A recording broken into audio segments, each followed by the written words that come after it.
boyfriend and I are trying to get pregnant for over a year now. And we succeeded one time in June, but I had my miscarriage in August. I was at that point 30 years. I'm now 31. So in my head there's a very big clock ticking very, very loudly, of course. Of course, your body needs to recover after a miscarriage, and I only got my first menstruation in November, so that was already a long wait. But now we noticed that the phase that you have after that your egg has come out, I think, I don't know what the words are, but after that and before your menstruation, it's 14 days. And you need that time to get the egg fertilized and implemented in your uterus. So that's a very important time. But we noticed that for me, after miscarriage, that's only 3 to 5 days, which isn't normal. So I decided to make an appointment to my gynecologist, or a new one. I never went to her, but we moved, so I was going to search a new person for that.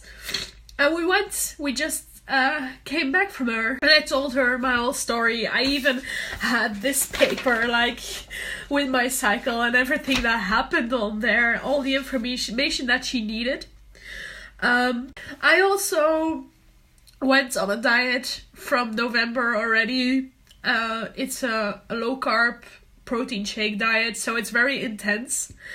And I did that to become pregnant again, to somehow have a grip on it after the miscarriage, and to just say, like, I am doing something to be more healthy pregnant and all that stuff.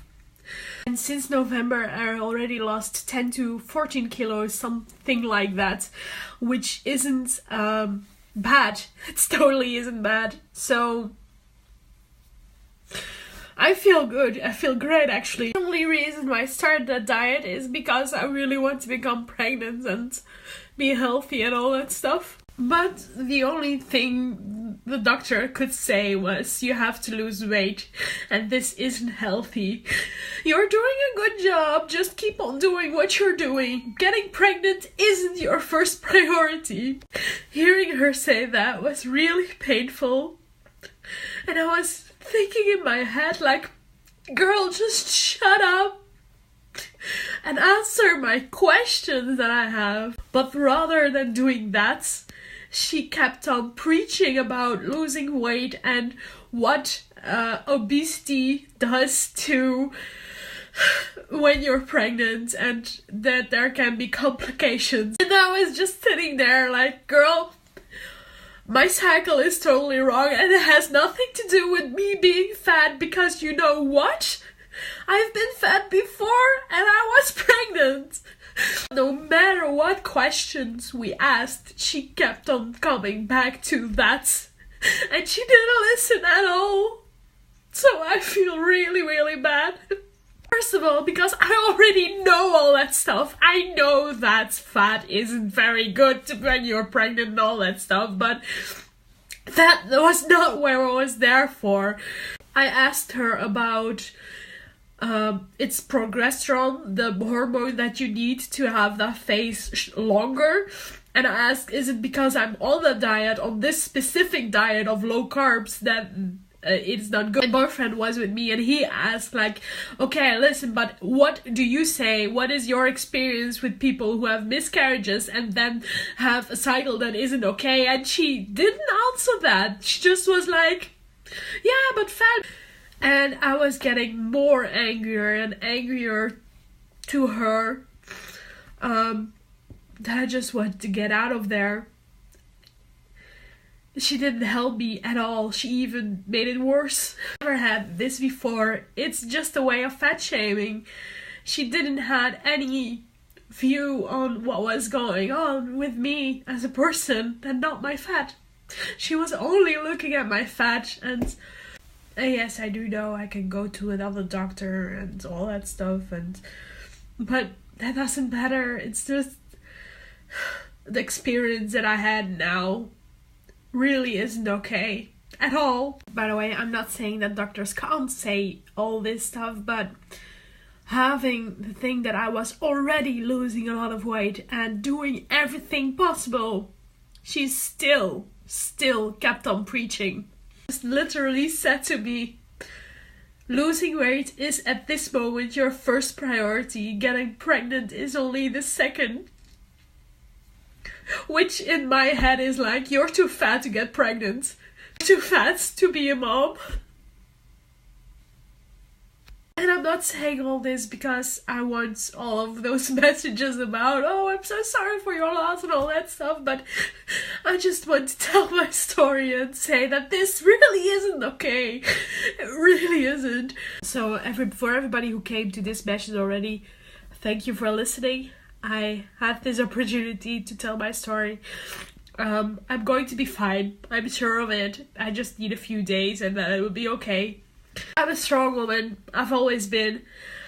So it's going to be okay, but I just want to put this out there in the world so you all know. So yesterday we went to someone who is drawing up the plans for our new house or the rebuilding of this house. And this morning all I did was look at them and be creative with them and try to solve the problems that I see in there and all that stuff, because I love doing that, and also thinking how I would decorate that house because that's so much fun to do. And because I've been doing that instead of working, I haven't been drawing anything. And yesterday I also haven't been drawing because we went to that guy. So yeah. Lots of stuff happening. But I did do a little bit yesterday, and that's this. I've been working on the children's book that I'm going to make with Alice and Kimmy, and you remember this drawing? And I was drawing it, and then I suddenly realized that my copying marker is out of ink. The beach color. That isn't good because I need that color a lot. So, still figuring stuff out.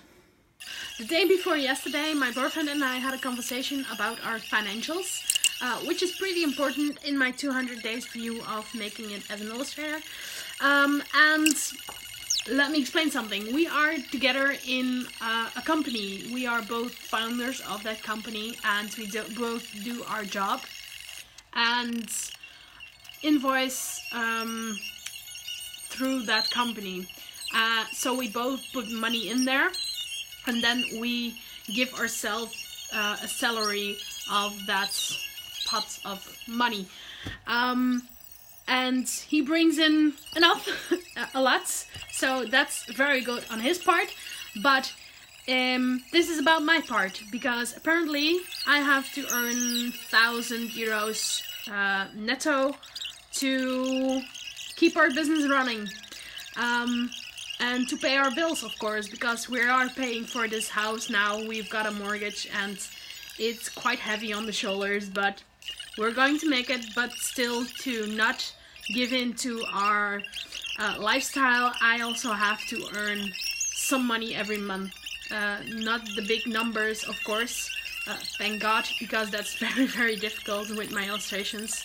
I am working on it to make that happen. But yeah, that's about it actually that I wanted to say. So that is how I make it all happen, because sometimes I have people asking me, like, how do you do it? It's not that you have that much income, and that's true. I mostly do what I do because I am in a partnership with my partner. So I have got that to just have as a backup.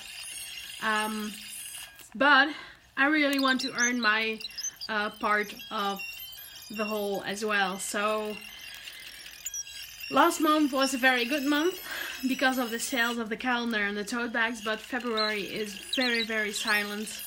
I don't have any extra merchandising yet. I don't know yet what I'm going to do.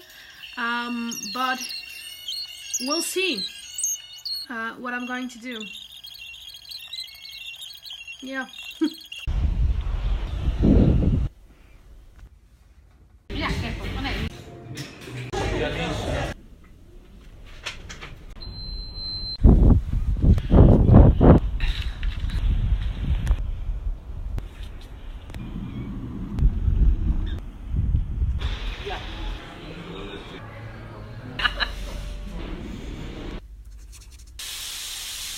Okay.